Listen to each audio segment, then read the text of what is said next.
One thing that's happened in this state over the last number of decades is as the economy goes down, our revenues that come into the state go down. Economy goes up, the revenues go up. Why is that? Because we depend on the sales and income tax. And so the sales tax, when people are buying, they're out there at the Home Depot and they're down there at all your stores and they're spending money, our revenues are good. When the economy goes down, people hunker down, don't spend money, our revenues go down. Because when they're spending money in a tough economy, it's only on essential items. Well, in Rhode Island, our essential items are exempt from the sales tax. Food, clothing, over-the-counter drugs, all exempt. We have about 80 exempt items in Rhode Island, exempt from the sales tax. So I thought, let's get some of our sales tax into these essential items and level off our revenue stream. And so that's what I did in my budget. I put it in the budget, and I went to a National Governors Association meeting in Washington, and Ben Bernanke, who's chair of the Federal Reserve, was addressing the governors. And he said, you governors would be better off if you got your sales tax into some of the essential items and leveled off your revenue stream, so you don't have the roller coaster ride of revenues. The economy goes up, oh, we got a lot of money, we're going to spending spree. Look, the economy goes down, we have no money, we have to lay off DMV people, we have to cut aid to cities and towns, we have to cut aid to higher education. That's not good. And I'm sitting in my chair going, that's in my budget. I'm getting that sales tax, broadening it and lowering it. That's what it's called.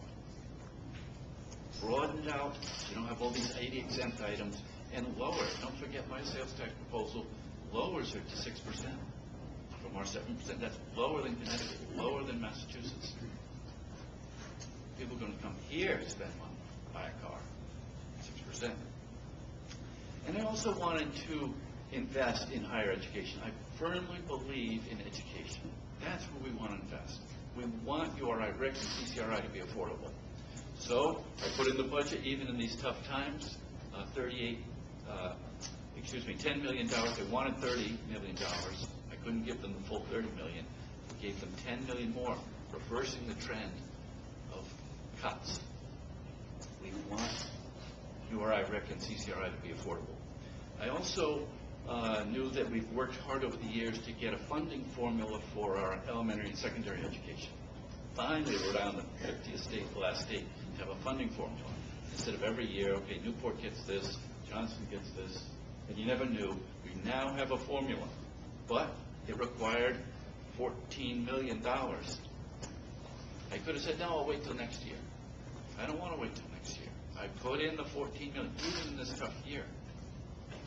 Got $10 million to higher education, got $14 million to the funding formula.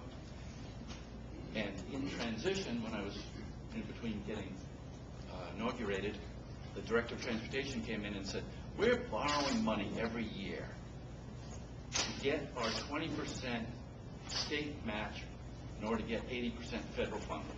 And he said, this is costing us in interest on the debt.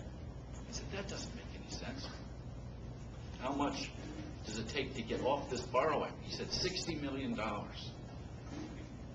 knew I couldn't put $60 million in this budget, but I put in 12, and over 5 years, we'll get to that $60 million and get us off this borrowing that's costing us an interest. In order to get our 20%, the federal government gives us all this money, get 80% to do all our roads and bridges and all the work we do in the state on DOT.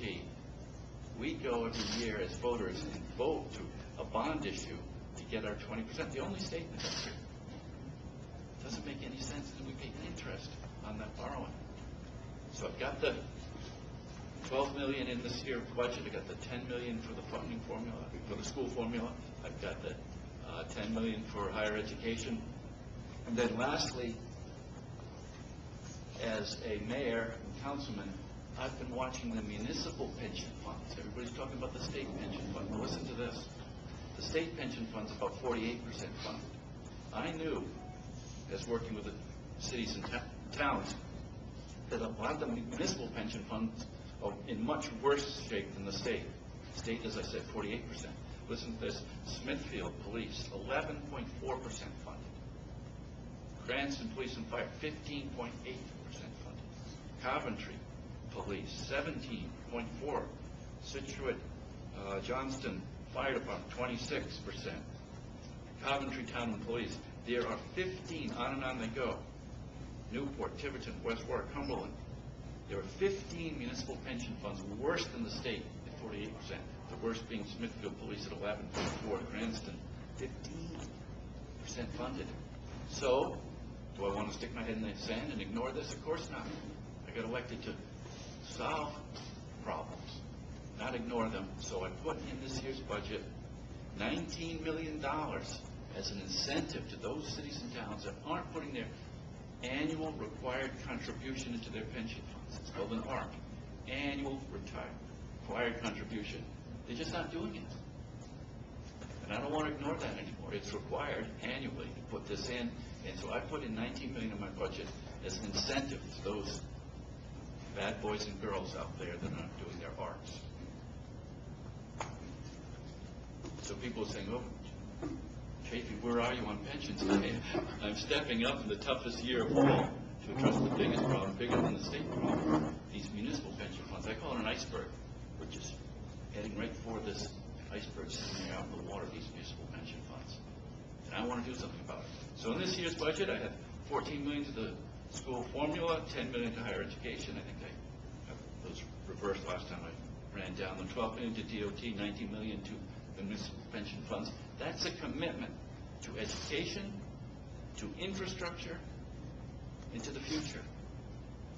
Looking ahead, not ignoring problems that are coming. Very proud of this budget. This is a great state.